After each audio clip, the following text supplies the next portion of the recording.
I'm Josh with Waupaca Community Media, and we've got Aaron Jensen, City of Waupaca, for a quick community update this week. First thing we want to talk about a little bit about is, it's August, heading into September, and we're already talking budget for next year. And there's a couple pieces of information out there. One of those is the net new construction. You're finding that out. So what is that, and why is it significant? Yeah, good question. So we had the preliminary numbers released by the Department of Revenue for net new construction. Why is that significant? Because the funding mechanism for municipalities with levy limits, which I'm sure people have heard of, means that we can only have our tax levy increase by the amount of net new construction that we have, which is basically how much new construction do we have in value compared to what there was the previous year. So that's why it's important for communities to grow and have development, because for us to continue to maintain services, especially when inflation is 8 to 10 to 11%, we want that number to be as high as possible. So right now the numbers came out and we're at 3% for the preliminary numbers of net new construction, which is actually a pretty good number for a smaller rural town. And just to compare it to the previous year, I believe we were at 1.5, right at 1.5%, so about double. So we're happy about that preliminary number. It will get finalized in the upcoming months. So that was a bit of good news. And the other piece of information you found out from the Department of Administration is our latest population estimate, and we're definitely growing. So tell us what that number is. Yeah, we had a lot of housing units added. We're about approximately 30 housing units added. So I wasn't surprised that our population estimates went up, and this is from the Department of Administration that gives us this number. But I was a little surprised at how much it went up. So the population estimate as of January 1st, 2022 was 6,422. Wow. Yeah, which is over a 300 person increase from the previous.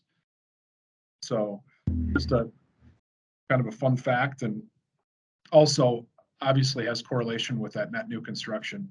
So if both of those numbers are rising at a pace that is sustainable, I think those are good things.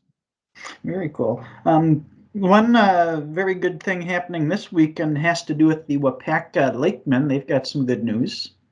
Yeah, the Waupaca Lakemen, our amateur baseball team. If you haven't been out to see them, it is like incredible baseball. They're fantastic, and they're probably, I'm going to venture out. I'm a homer, but I think they're one of the best teams in the state. They've lost a few games this year to teams that I know are some of the best teams in the state. They're playing in a grand championship, which has been really more of seems like a formality at this point. They've been in a lot of them lately, and they get to host it at home at Lakeman Field on Sunday at 1:30 p.m. So they play Hortonville. If you're not doing anything on Sunday, hopefully the weather's good. Get out there and support a bunch of our local residents that are playing on that team. And then as we look forward to September, I'm going to call it a rebranded event, Rocktoberfest. Yeah, Rocktoberfest is what we used to call it Oktoberfest. We had a little bit of a change in the band. We brought a little, when I say Waupaca Rotary, this is a fundraiser for Rotary. They do a bunch of great work in the community service projects. And this is one of their largest fundraisers. So they brought in a little bigger name band, a little more expensive band, Spicy Thai Band. I'm sure many have heard of them, in hopes to draw a little bigger crowd. That's going to be on East Fulton Street, which is right by City Hall or the library here in downtown Waupaca. It's September 23rd, which is a Friday night. And I bring it up because Rotarians right now are in the process of selling tickets ahead of time. You can get tickets for $13 if you purchase them ahead of time from any Rotarian, or you can buy them for $15 at the gate that night. So I would encourage, if you are interested, reach out to any Rotarian. It can get you a ticket. Perfect. Well, Aaron, appreciate the time for the update. Certainly a lot of good news with construction and population and the Lakeman and everything else going on. Yeah, thanks for having me, Josh.